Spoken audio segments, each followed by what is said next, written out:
Kuwait ദുരന്തത്തിൽ മരിച്ച വർക്കല സ്വദേശി ശ്രീജേഷ് മടങ്ങുന്നത് വീടെന്ന സ്വപ്നം ബാക്കി വെച്ചുകൊണ്ടാണ്. വീടിനായി തറ കെട്ടിയിട്ടിരുന്നെങ്കിലും സാമ്പത്തിക പ്രതിസന്ധികൾ കാരണം പൂർത്തീകരിക്കാൻ കഴിഞ്ഞിരുന്നില്ല. ഇടവയിലെ തറവാട് വീടിനോട് ചേർന്ന് 3 വർഷം മുമ്പാണ് വീട് നിർമ്മാണം ആരംഭിച്ചത്. സാമ്പത്തിക പ്രതിസന്ധി കാരണം പണി പൂർത്തിയാക്കാൻ കഴിഞ്ഞില്ല. സ്വന്തമായൊരു വീടെന്ന മോഹം പൂർത്തിയാക്കാനാണ് ശ്രീജേഷ് വിദേശത്തേക്ക് പോയത്.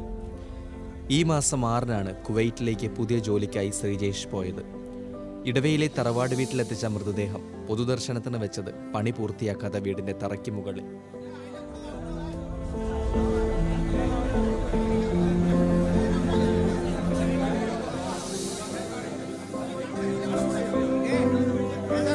ശ്രീജേഷിന്റെ അമ്മ ശ്രീദേവി 15 വർഷം മുമ്പ് മരിച്ചു. അച്ഛൻ തങ്കപ്പൻ നായരെ മാസങ്ങൾക്ക് മുൻപ് കാണാതായി. പോലീസിൽ പരാതി നൽകിയെങ്കിലും കണ്ടെത്താനായില്ല. സഹോദരി ആരതിയും ഭർത്താവും വിദേശത്താണ്. ന്യൂസ് മലയാളം, തിരുവനന്തപുരം.